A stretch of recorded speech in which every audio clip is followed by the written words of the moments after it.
Welcome to the Deep Dive. Yeah. Today we're cracking open Anthony Robbins' Awaken the Giant Within, Okay. a book packed with strategies for taking control of your life. Yeah. Get ready to unearth some serious insights into the power of your mind. It's really more than just motivation. Right. Robbins provides a framework, almost a blueprint for understanding why we do what we do and how to make choices that actually get us where we want to be. One of the first things that grabbed me was this idea that our lives aren't shaped by what happens to us, but by the decisions we make in response. Mm-hmm.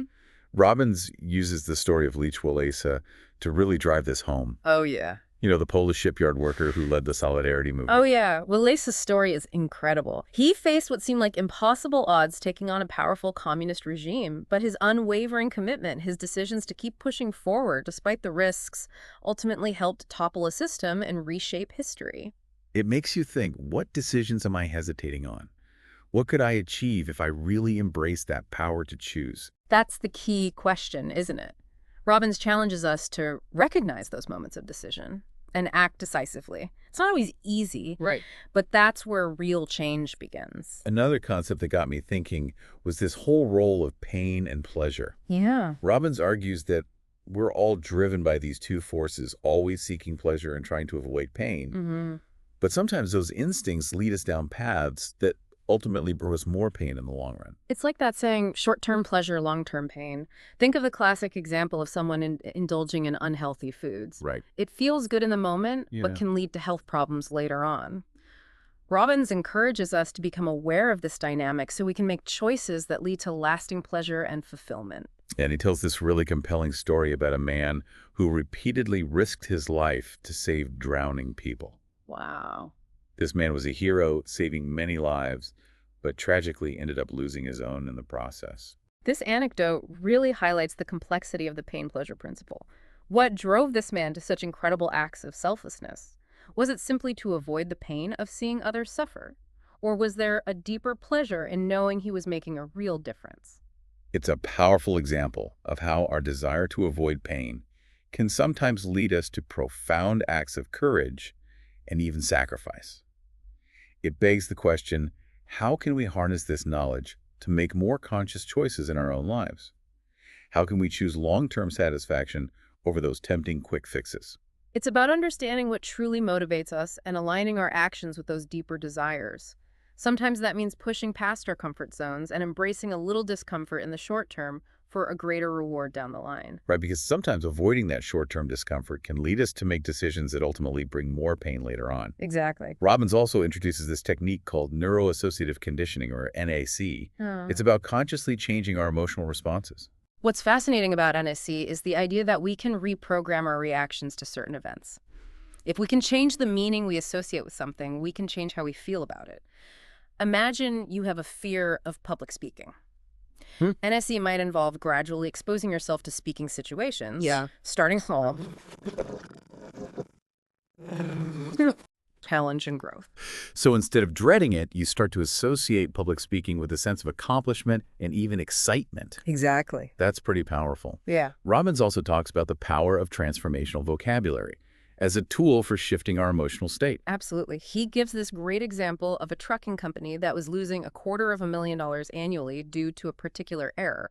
They simply changed the word employees used to describe this error from a negative, blame-laden term to a more neutral one and saw a drastic reduction in mistakes. Simply changing the language they used shifted their mindset and improved their performance. That's incredible. The words we use can have such a profound impact. Yeah. I catch myself saying, I have to all the time, but what if I started saying, I get to? It completely changes the feeling, right? Exactly. It's about becoming aware of the language we use and choosing words that empower us rather than hold us back. It's a simple shift, but it can have a huge impact on our emotions and our actions. Okay, this is already giving me so much to think about. Yeah. But Robbins doesn't stop there. He dives into the importance of values as our guiding principles in life, acting like our internal compass. He tells this inspiring story about a school teacher who helped his students achieve incredible things others thought were impossible. It's a great example of how values can drive us to make a real difference in the world. This teacher's core values were centered around empowering his students and believing in their potential. And by living those values, he helped them accomplish extraordinary things. So how do we figure out what our values really are? It's easy to say things like honesty or kindness are important, Right. but how do we translate those into real-world actions? It takes introspection. Robbins suggests asking yourself questions like, what matters most to me? What do I want to stand for? What kind of impact do I want to make on the world? Once you identify your core values, it becomes easier to align your decisions and actions with them. So it's about making choices that reflect what truly matters to us. Yeah. Right. And that leads us to this fascinating idea about the magic of questions. Robbins believes the quality of our lives is directly related to the quality of the questions we ask ourselves. It's a powerful concept. Think about it. The questions we ask shape our focus, guide our thinking, and influence our actions. Ask yourself disempowering questions and you'll get disempowering answers. But ask yourself empowering questions and you open yourself up to new possibilities. He tells this incredible story about Stanislavski Leach, a prisoner in a Nazi concentration camp. Leach used the power of questions to survive unimaginable hardship. Instead of succumbing to despair, Leach refused to become a victim of his circumstances. He focused on asking himself empowering questions like, how can I find meaning in this situation? What can I learn from this experience? What steps can I take to survive? These questions helped him maintain hope, find solutions, and ultimately gain his freedom. It's an incredible testament to the power of the mind to shape our reality. Even in the face of extreme adversity, the questions we ask can determine our destiny. It really makes you wonder, what kind of questions am I asking myself on a daily basis? Are they helping me move forward, or are they keeping me stuck in the same patterns? That's a great question to reflect on this. Robbins encourages us to be mindful of our internal dialogue. Are we focusing on problems or solutions? Are we dwelling on the past or envisioning a brighter future? The questions we ask ourselves can literally shape our reality. It's like that idea that our beliefs create our reality, right? Robbins really digs into that concept as well. Limiting beliefs can hold us back while empowering beliefs propel us forward. Yeah, he shares a powerful anecdote about a man who found $35,000 in cash. Despite facing financial hardship himself, this man, guided by his strong beliefs about honesty and integrity, refused to accept any recognition for returning the money. That's amazing. It really shows how our beliefs can drive our actions even when faced with a major temptation.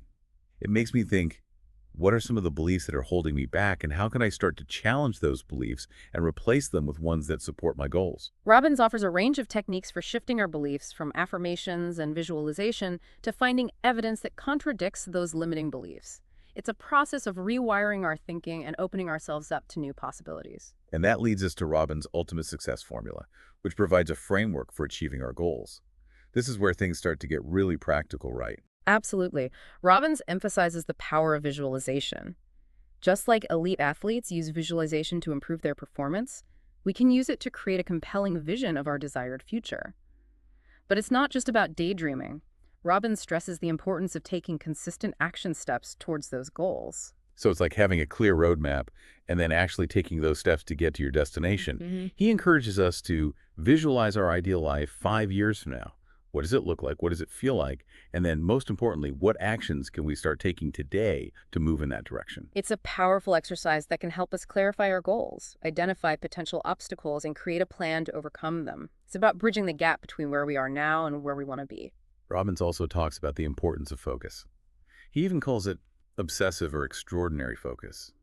He argues that what we focus on expands. If we're constantly dwelling on problems, negativity, and what's wrong, we're likely to experience more of those things. But if we can shift our focus to solutions, opportunities, and what we're grateful for, we can literally create a more positive and fulfilling reality. It's a powerful reminder that we have more control over our thoughts and our focus than we often realize. So how do we actually shift our focus? Yeah. It's easy to say think positive, but how do we do that when we're surrounded by negativity and challenges? Robbins offers a number of practical strategies. He talks about the power of affirmations, which are positive statements that we can repeat to ourselves to reprogram our subconscious mind. He also highlights the importance of visualization, using our imagination to create mental pictures of our desired outcomes. He also encourages us to surround ourselves with positive influences, whether it's spending time with supportive friends and family, reading inspiring books, or listening to uplifting music. We can consciously create an environment that supports our growth and well-being. One of the most powerful tools I think that Robbins introduces is what he calls the mental 10-day challenge. It's a commitment to 10 days of eliminating negative self-talk.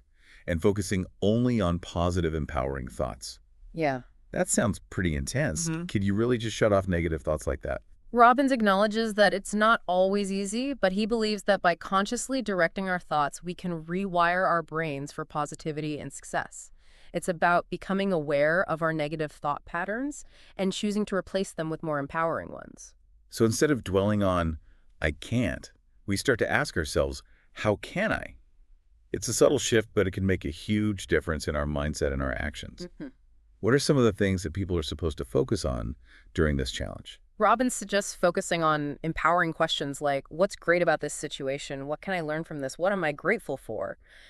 By asking ourselves these types of questions, we can shift our perspective, find opportunities for growth, and cultivate a more positive emotional state. It's like intentionally looking for the good, even in challenging situations. And speaking of looking for the good, Robbins also emphasizes the power of gratitude. Gratitude is a powerful emotion that can shift our focus from what we lack to what we have. By making a conscious effort to appreciate the good in our lives, even amidst challenges, we can boost our happiness, improve our relationships, and enhance our overall well-being. It's a simple but powerful practice. So it's not about ignoring problems or pretending everything is perfect. Right. It's about choosing to focus on the positive and appreciate what we already have. Exactly. And remember that transformational vocabulary we talked about earlier. It plays a crucial role during the mental 10-day challenge.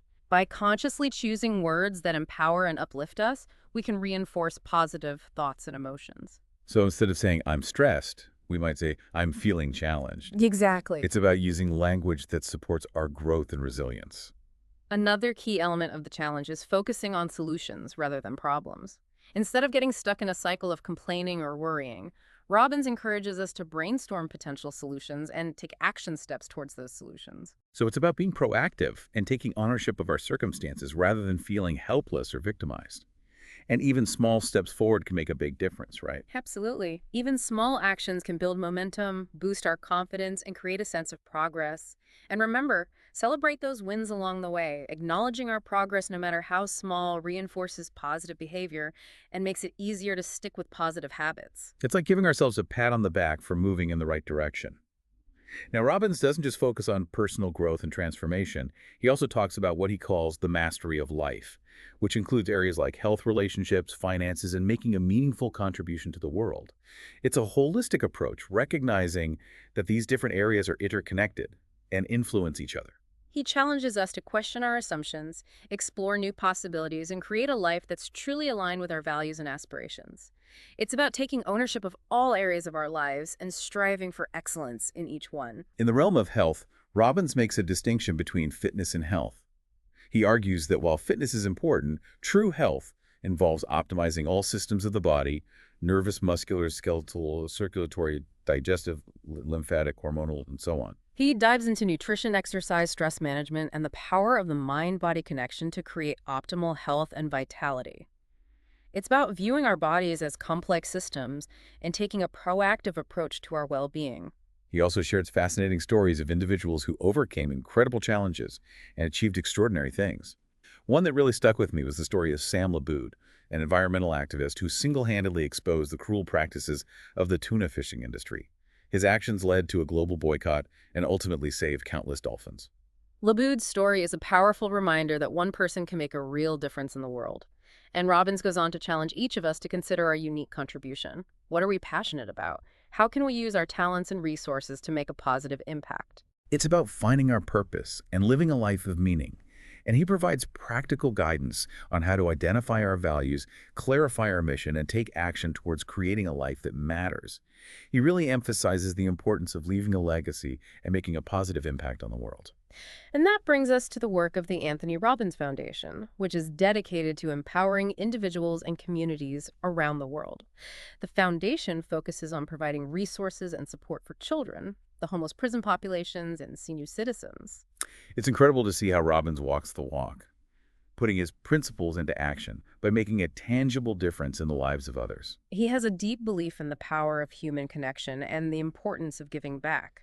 He encourages us to find ways to contribute to our communities and make a difference, however big or small. He really emphasizes that even small acts of kindness can have a ripple effect, creating a more compassionate and just world. It's a beautiful reminder that we all have the power to make a positive impact. It all comes back to that idea from the beginning, awakening the giant within. We all have this incredible potential, this power to shape our lives and make a real difference. Robbins just gives us the tools and the mindset to unlock it. He doesn't just tell us what to do. Right. He explains the why behind it. This deep dive has only scratched the surface of what's in Awaken the Giant Within. It's a book you can keep coming back to, finding new layers of meaning each time. Before we wrap up, I have a question for you. Yeah. If you could change one belief about yourself today, Okay. what would it be? And how would it transform your life? That's a powerful question to consider. What limiting belief is holding you back from pursuing your dreams, taking risks, or simply living a more fulfilling life? Imagine how different your reality could be if you replaced that belief with one that empowers you. This conversation has given me so much to think about. I'm definitely going to be revisiting Awaken the Giant Within and putting some of these strategies into practice. What about you? What resonated with you most from our deep dive? I'm struck by the idea that our lives are shaped not by circumstance, but by the choices we make. It's a call to action, to step into our power, make conscious decisions, and create the life we truly desire. And remember, this is just the beginning of your journey. Keep exploring, keep growing, and never stop asking those empowering questions. We'd love to hear your thoughts. Share what stood out to you in the comments below. And if you're looking for more inspiring reads, let us know what topics you'd like us to explore in future deep dives. There's a whole world of knowledge waiting to be discovered. Thanks for joining us on the deep dive. Until next time, keep seeking, keep questioning, and keep awakening the giant within.